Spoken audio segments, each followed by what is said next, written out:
Coffee के ऊपर business वालों को डिडक्शन मिलती है। अगर किसी भी एसएससी का इंडिया के अंदर ग्रोइंग और मैन्युफैक्चरिंग का बिजनेस है, किसको, टी, कॉफ़ी और रबर का, तो मिलती है, कितना मिलती है, अमाउंट डिपोजिटेड इन नाबार्ड और 40% ऑफ प्रॉफिट। और प्रॉफिट कौन सा, एज पर इनकम टैक्स, इन दोनों का लेते हैं अपन लोअर।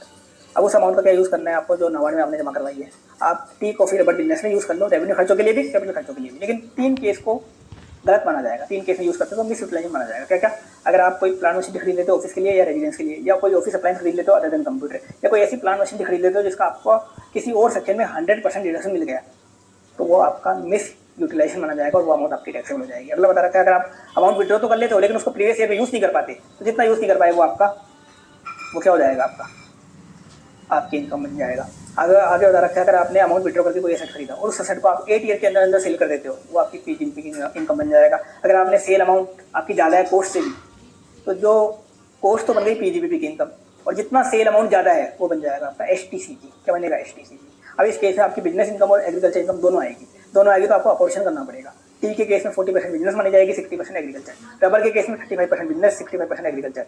कॉफी को ग्रोन कर्ड करते हो 25% बिजनेस, 75% एग्रीकल्चर। कॉफी को ग्रोन कर्ड ग्राउंड रोस्ट करते हो 40% बिजनेस और 60% एग्रीकल्चर। फिर अपन ने देखा टैक्सेबल बिजनेस इनकम आप कैसे निकालोगे, इनकम टैक्स एक्ट के अकॉर्डिंग नेट प्रॉफिट निकाल लो before section 33AB।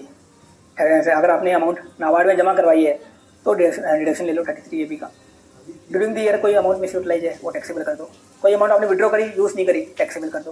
During the year कोई एसेट आपने 8 साल के अंदर सेल कर दिया तो उस एसेट की कॉस्ट टैक्सेबल कर दो, ये आ जाएगी इनकम फॉर अपॉर्चुनिटी। इसमें से एग्रीकल्चर पोर्शन लेस कर दो, ये आ जाएगी आपकी taxable business income. Agriculture portion less करने से पहले अपन जो इनकम आती है ना, इसको अपन बोलते हैं composite income, composite PGP income. Composite मतलब उसमें एग्रीकल्चर पोर्शन भी है, एग्रीकल्चर पोर्शन भी उसमें इंक्लूड है तो फिर एग्रीकल्चर पोर्शन लेस कर दो, ये आपके टैक्सेबल आ जाएगी। और अगर आपको कोई लॉस वगैरह सेट ऑफ करना है तो टैक्सेबल जो पीजीपी इनकम है इसमें से सेट ऑफ करना है। अगर कोई लॉस वगैरह दे रखा है तो इसमें से सेट ऑफ होगा।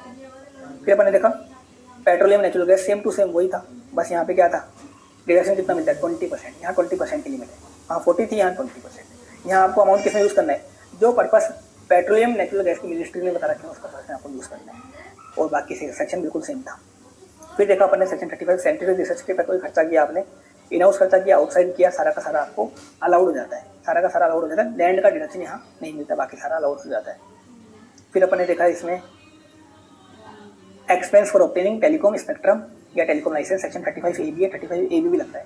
तो जो भी अमाउंट आपने एक्चुअल में पे किया है उसका डिडक्शन मिलता है, इक्वल इंस्टॉलमेंट में मिलता है over the life of licence. कैसे मिलता है, अगर पेमेंट किया कमेंसमेंट से पहले, तो जिस ईयर में बिजनेस कमेंस किया उस ईयर से लेकर के जिस ईयर में लाइसेंस एक्सपायर होगा उस ईयर तक मिलेगा। अगर पेमेंट आपने कमेंसमेंट के बाद किया है तो जिस ईयर में पेमेंट किया उस ईयर से मिलेगा, और कब तक मिलेगा, जिस ईयर में लाइसेंस एक्सपायर होगा उस ईयर तक मिलेगा। कैसे मिलेगा पूरा मैंने एग्जाम्पल लेके समझाया और सेम एग्जाम्पल यहाँ ले रखा है मैंने।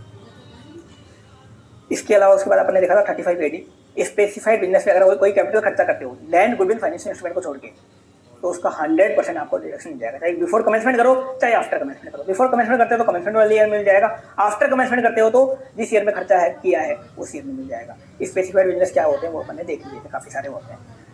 फिर अपन ने देखे थे स्पेसिफाइड बिजनेस के केस में कोई पेमेंट करते हो आप 10,000 से ज़्यादा का cash, bearer cheque, cross cheque से, उसका डिडक्शन आपको नहीं मिलेगा। दूसरा बता रखा है 35AD में अगर डिडक्शन क्लेम किया तो आपको 80 से 80 का और 10 का सेम बिजनेस से डिडक्शन नहीं मिलेगा। इसके अलावा बता रखा है स्पेसिफाइड बिजनेस का आपको प्रॉफिट या लॉस सेपरेट निकालना है। स्पेसिफाइड बिजनेस के लॉस को आप स्पेसिफाइड बिजनेस के प्रॉफिट से सेटअप कर सकते हो और उसको अनलिमिटेड टाइम तक आप कैरी फॉरवर्ड कर सकते हो। स्पेसिफाइड बिजनेस के असेट को अगर आप सेल कर देते हो तो जो भी अमाउंट आपको रिसीव होगी वो आपकी पीजीपी की इनकम बन जाएगी। स्पेसिफाइड बिजनेस के असेट को आप दूसरे बिजनेस में यूज़ करने लग जाते हो 8 साल के अंदर तो जो भी उस डिडक्शन मिली थी उसमें से जितना भी डेप्रिसिएशन बनता था, जिस ईयर में आपने ये कांड किया उससे पहले जितना भी डेप्रिसिएशन बनता था वो लेस कर देना, वो आपकी पीजीपी की इनकम बन जाएगी। पीजीपी की वो भी आप 35 अप्रैल में एक्सपेंस डिडक्शन मिलती है, रेजिडेंट एसएससी को मिलती है। पहले तो आपको निकालनी पड़ती है एक लिमिट के बाद डिडक्शन मिलती है। कितनी मिलती है, लिमिट और एक्चुअल एक्सपेंस विच एवरी जो है एक साथ नहीं मिलती, 5 इक्वल इंस्टॉलमेंट में मिलती है, 5 ईयर तक मिलती है। फिर आपने देखा अगर अमालगमेशन डिमर्जर पे कोई खर्चा हो रहा है तो उसकी डिडक्शन उस इंडियन कंपनी को मिलती है जिसने खर्चा किया है, और ये भी एक साथ नहीं मिलती, 5 इक्वल इंस्टॉलमेंट में मिलती है, 5 ईयर तक मिलती है। फिर वीआरएस का देखा, वीआरएस का कोई खर्चा होता है 35DDA में डिडक्शन मिलती है, सभी एसएससी को मिल जाती है। यहाँ पूरी एक साथ नहीं मिलती, वही 5 इक्वल इंस्टॉलमेंट में मिलती है, 5 ईयर तक मिलती है। और यहाँ अमाउंट पेड बेसिस पे मिलती है। कैसे मिलती है, पेड बेसिस पे मिलती है। जहाँ तक अपन ने देख लिया।